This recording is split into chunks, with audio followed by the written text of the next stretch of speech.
Good afternoon. My name is Jianshu Liu. I'm glad here to introduce our work about mitigating large response time fluctuations through fast concurrency adapting in clouds. This work collaborates among Louisiana State University and University of North Carolina Charlotte. Many modern web-facing applications use N-tier architecture as shown in the left figure. Usually they have web servers in front, application servers, and database servers at the back end. To achieve both good performance and cost efficiency, we always use auto-scaling solution to dynamically add or remove the computing resources to handle bursty workload. For example, the Amazon EC2 Autoscale adopts simple rule based on certain metrics to decide when to adjust the resources. For example, we can set when the CPU utilization of application tier exceeds 80% as one new instance to enlarge the computing capacity. However, such popular hardware-only scaling solution is not enough to guarantee the system to reach optimal performance.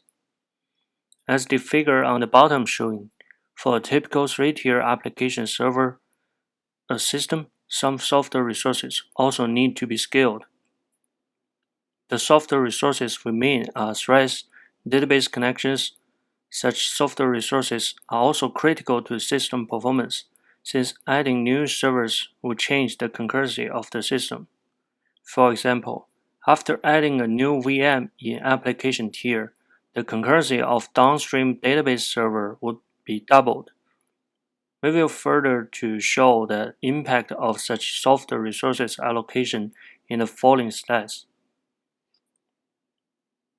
We take an example to illustrate the drawbacks of such hardware-only scaling solution. We use Rubus, a standard web application benchmark modeled after Slashdot. The workload generator of this benchmark emulates a number of users interacting with the web application. Each user's behavior follows a Markov chain model to navigate between different web pages. You can refer to our paper for more information about experiment setup. The two figures show the large response time fluctuations of a 3-tier system when it uses EC2 autoscale to scale out VMs to handle bursty workload. The upper figure presents the bursty workload trees. We can find out there are some temporary overload periods. From the lower figure, we observed that large response time spikes during VM's scaling out phase. In other words, we add new VMs to bottleneck tier when the system encounters a temporary overload period. However, the system didn't present the optimal performance after we only adjusting the hardware resources. This is because that scaling out VMs changes software resources allocation in the system, which further incurs such performance variation.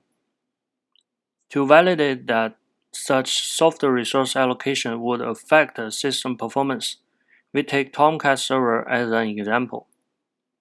This figure shows the profiling results of the impact of Tomcat thread process on system performance.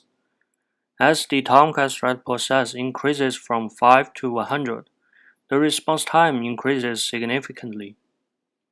We found when setting Tomcat thread process to be 10, the system would reach the highest throughput and maintains a low latency. In other words, the system reached to an optimal performance. So how to determine the optimal software resource allocation becomes a problem.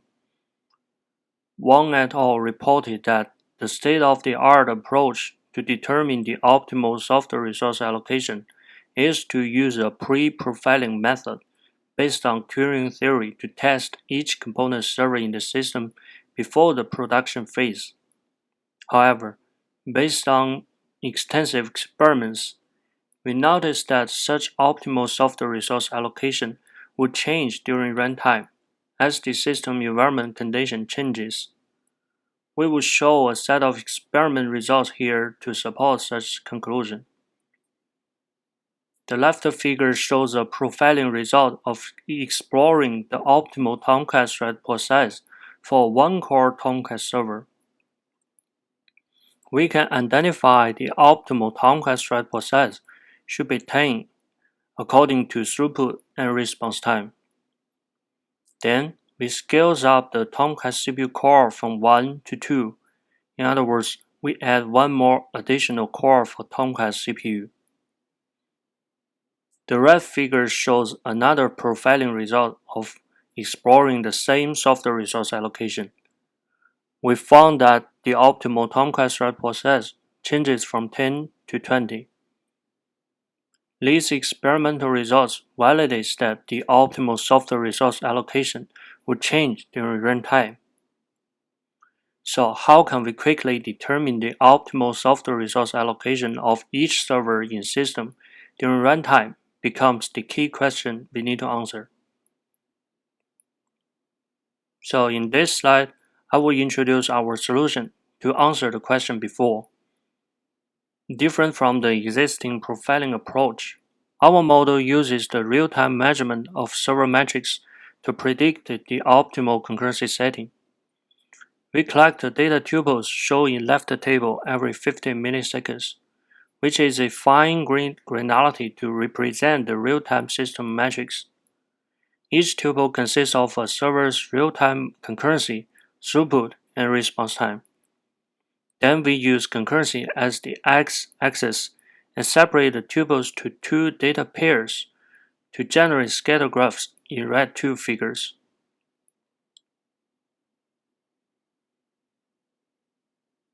The upper figure is generated based on concurrency and throughput, and the bottom figure is generated based on concurrency and response time. We combine these two scatter graphs together and can identify the optimal concurrency setting when corresponding system throughput reaches the highest and maintains a low response time. In practice, we use statistic intervention analysis to detect such knee point. This slide shows an example of applying our scatter concurrency throughput, aka SCT model, to determine the Mexico optimal concurrency setting. The left 3 figures show the real-time measurements of a server's throughput, concurrency, and response time within 20 seconds. Based on these data tuples, we could generate the scatter graphs as we showed in last slide to identify the optimal concurrency setting for Mexico. We marked out 3 points among the left timeline figures and the right scatter graphs, which can help to understand how we generate the scatter graphs. Based on the right figure, we use our SCT model to estimate the optimal concurrency setting for Mexico within such 20 seconds should be 10. Recall that we have discussed before the problem of profiling approach is that the optimal concurrency setting will change when runtime environment changes. So in this slide, we present the results that applying our SCT model to identify such optimal setting change. We set 2 scenarios to represent the runtime environment changes. First, we scale up the Mexico CPU core from 1 core to 2 core. The 2 figures on the top show the Mexico optimal setting doubles after Mexico CPU core scales up from 1 to 2. Second, we double the original robust dataset size to emulate the system state variation during runtime. The 2 figures on the bottom show the Tomcat optimal setting decreases from 20 to 15 after robust dataset size doubles. So far, these results validate that our model can accurately determine the optimal concurrency setting and quickly detect optimal concurrency setting change. Based on SCT model, we implement the ConScale framework, which combines the hardware-only scaling solution and runtime optimal software resource readaptation together. The SCT model use the real-time metrics storing in metrics warehouse to continuously generate the optimal concurrency setting for components server in the system, and further provides the optimal setting to software agent to arrange software resource resetting after hardware resources scaling. In this slide, we present the performance comparison between EC2 Autoscale and our ConScale framework. We feed the same bursty workload to two systems. Due to the ConScale arranged software resource readapting after hardware scaling, the large response time spikes during VM scaling out phase are mitigated. So our research shows that achieving good performance by scaling N-tier applications in cloud requires the quick, optimal software resource reallocation of each server in the system. We developed the online ICT model to quickly determine the optimal software resource allocation and implement the ConScale framework to realize fast and intelligent software resources adaptation in system scaling design. If you have questions, you can refer the author's contact information on the bottom to contact us. Thank you for watching.